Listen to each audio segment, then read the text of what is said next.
মুক্তিযুদ্ধ শেষ। মুক্তিযোদ্ধারা ঘরে ফিরতে শুরু করেছে। তারা কেউ হারিয়েছে স্বজন, কারো কারো বসতভিটা ভস্মীভূত। সহযোদ্ধারা কেউ শহীদ, কেউ বা পঙ্গু। কেউ গিয়েছিলেন কলেজের বই খাতা ফেলে, কেউ গিয়েছিল তার জমি জমা কৃষিকাজ ফেলে। শ্রমিক গিয়েছিল কারখানার কাজ ফেলে, উদ্দীপ্ত যুবক গিয়েছিল তার জীবন জীবিকার চিন্তা ভুলে। এখন দেশ স্বাধীন, হাতে অস্ত্র। কি করবে তারা? ফিরে যাবে আগের কাজে?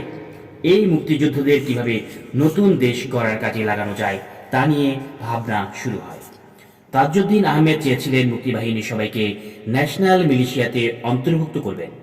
অবলুপ্ত ইস্ট পাকিস্তান রাইফেলস বা ইপিআর এর সদস্য ও মুক্তিযোদ্ধাদের সমন্বয়ে গঠিত হবে জাতীয় মিলিশিয়া বাহিনী। তাদের দুইটি মুখ্য দায়িত্ব হবে সীমান্ত পাহারা দেয়া এবং অভ্যন্তরীণ আইন শৃঙ্খলা রক্ষায় পুলিশ বাহিনীকে সহায়তা করা। ইপিআর এর বেশিরভাগ সদস্য সশস্ত্র মুক্তিযুদ্ধে বীর বিক্রমে লড়াই করেছেন। মিলিশিয়া গঠনের যে পরিকল্পনা তাজউদ্দিনের মাথায় ছিল তা একেবারে ভিন্ন।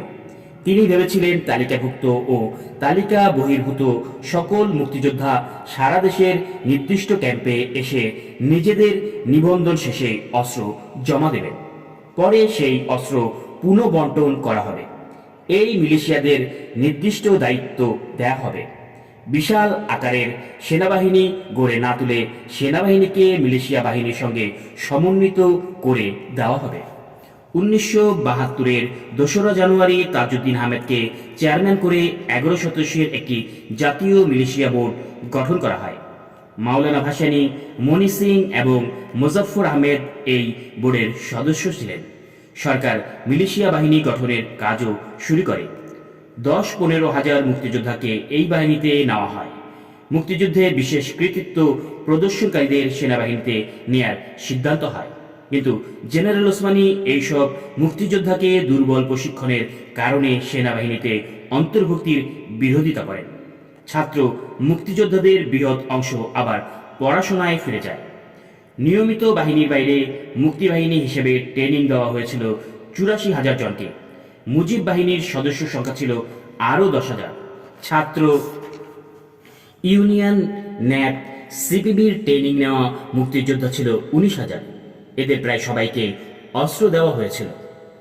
ভারতীয় বাহিনীর সূত্র অনুসারে নিয়মিত বাহিনী বাদেই মুক্তিযোদ্ধাদের প্রায় 1.5 লাখ হাতিয়ার দেওয়া হয়েছিল, যদিও তাদের সংখ্যাগরিষ্ঠ অংশ যুদ্ধের সময় নিষ্ক্রিয়ই থাকে।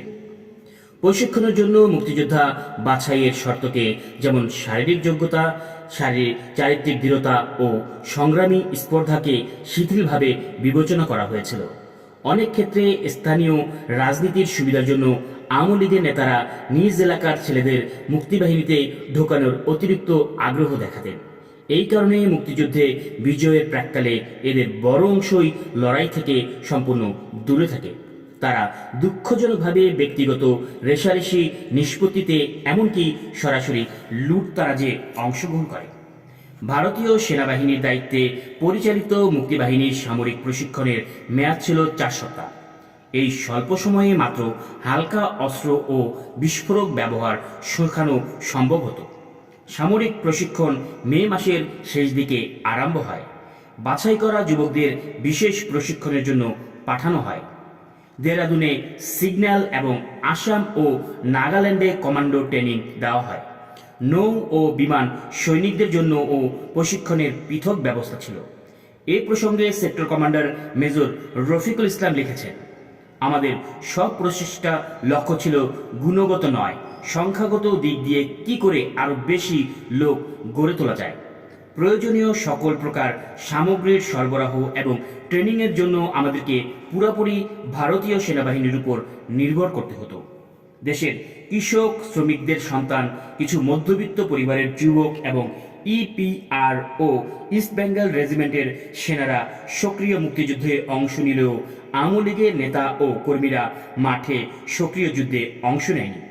সশস্ত্র সংগ্রামের বিন্দুমাত্র অভিজ্ঞতা না থাকলেও তারাই স্বাধীনতার বীর পুরুষ হিসেবে নিজেদের মহিমা প্রকাশ করেন।